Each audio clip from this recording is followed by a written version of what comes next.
Olá pessoal, tudo bem? Aqui é o professor Bruno Oliveira. Estamos iniciando neste momento mais uma aula sobre atos administrativos referente ao nosso curso de 1000 questões de Direito Administrativo. Essa é a aula de número 18, bloco 1, e nós resolveremos aqui as questões de número 426 a 430. Se você não adquiriu o nosso curso completo, passe agora no site www.eleitoralcombruno.com.br, ok? Passe agora no site e adquira o nosso curso de questões. Vamos então, neste momento, à questão de número 426? Bora lá! Em matéria de classificação dos atos administrativos, quanto ao grau de liberdade do administrador público. Então veja que nós temos aqui a classificação quanto ao grau de liberdade do administrador que o pratica. O ato de primeira lotação de um técnico superior especializado da Defensoria Pública, aprovado em concurso público em determinado órgão, e o ato de remoção por antiguidade de um defensor público são, respectivamente, chamados de atos A. Simples e de império, B. Discricionário e vinculado, C. Enunciativo e de gestão, D. Declaratório e constitutivo, ou letra E. Administrativo e finalístico. Nós temos aqui dois atos. O primeiro se refere a um ato de primeira lotação de um técnico superior. O segundo ato é um ato de remoção. Quanto ao ato de primeira lotação, nós temos que observar o seguinte, que a administração pública ela vai ter uma certa liberdade em lotar esse servidor onde houver necessidade. Então, nós temos aqui um grau de flexibilização, um grau de liberdade maior do que apresentado para o ato de remoção, em que esse ato de remoção nós precisamos obedecer a critérios estritamente objetivos, que não podem fugir daquilo que é legalmente permitido. Então, aqui nós não temos uma margem de liberdade como nós temos no ato praticado pela administração de primeira lotação de um técnico superior. Então, se eu estou falando em graus de liberdade, duas classificações elas se destacam, que é a classificação de atos discricionários, em que há essa margem de flexibilização, essa margem de liberdade, que se refere ao ato de primeira lotação de um servidor, e o ato vinculado, que é para o ato de remoção, onde nós temos que observar critérios muito objetivos. Então, veja que o gabarito para a questão 426 é a letra B, atos discricionário e vinculado, ok? 427. A publicidade é condição de eficácia dos atos da administração pública. E isso é verdade, porque a publicidade é requisito de eficácia e moralidade. Por isso, a inobservância do dever de publicação dos atos oficiais pode caracterizar prática de ato de improbidade administrativa. O que vocês acham? Certo ou errado? Correto. Por quê, pessoal? A Lei 8429, que é a Lei de Improbidade, ela prevê lá no artigo 11, inciso 4, que vai constituir um ato de improbidade ofendendo aos princípios da administração pública negar publicidade de atos oficiais. Então, a questão 427 ela está correta porque é sim uma hipótese. Anotem aí, Lei 8429, artigo número 11, inciso 4. 428.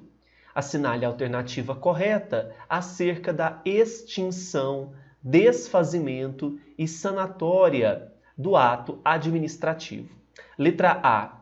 A anulação é a retirada do mundo jurídico de um ato válido, mas que, segundo o critério discricionário da administração, tornou-se inoportuno ou inconveniente. Aqui nós temos o conceito não de anulação, mas de revogação. Então, na revogação, nós vamos ter a retirada de um ato que, por um critério discricionário, tornou-se inoportuno ou até mesmo inconveniente. Letra A, falsa. B. A revogação ocorre quando há um vício no ato relativo à legalidade, ou legitimidade, nunca por questões de mérito administrativo.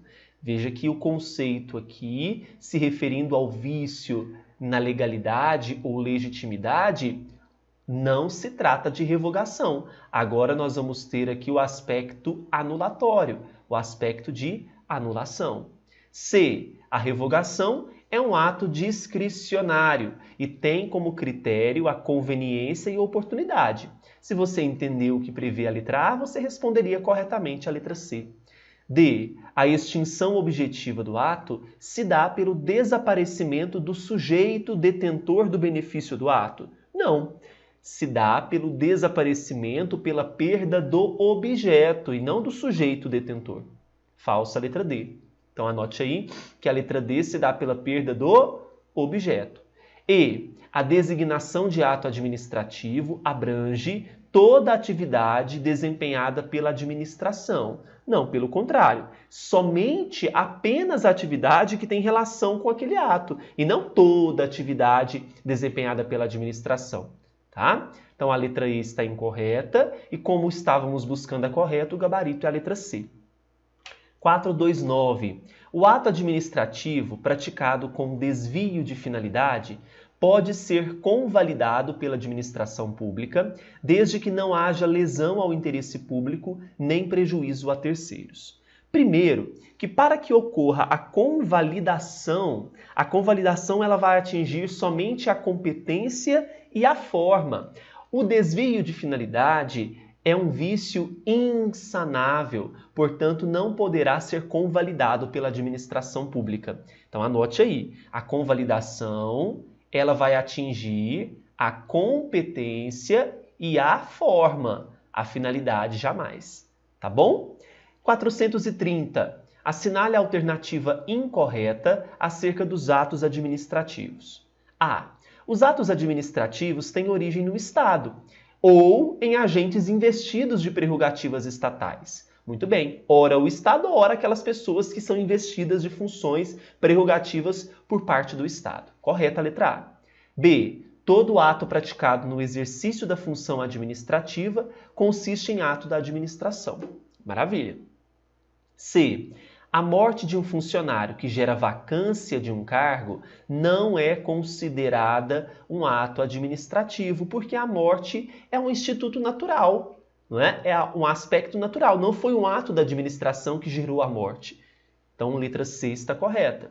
D. Os atos administrativos incluem os despachos de encaminhamento de papéis e os processos. Por que essa letra D está incorreta?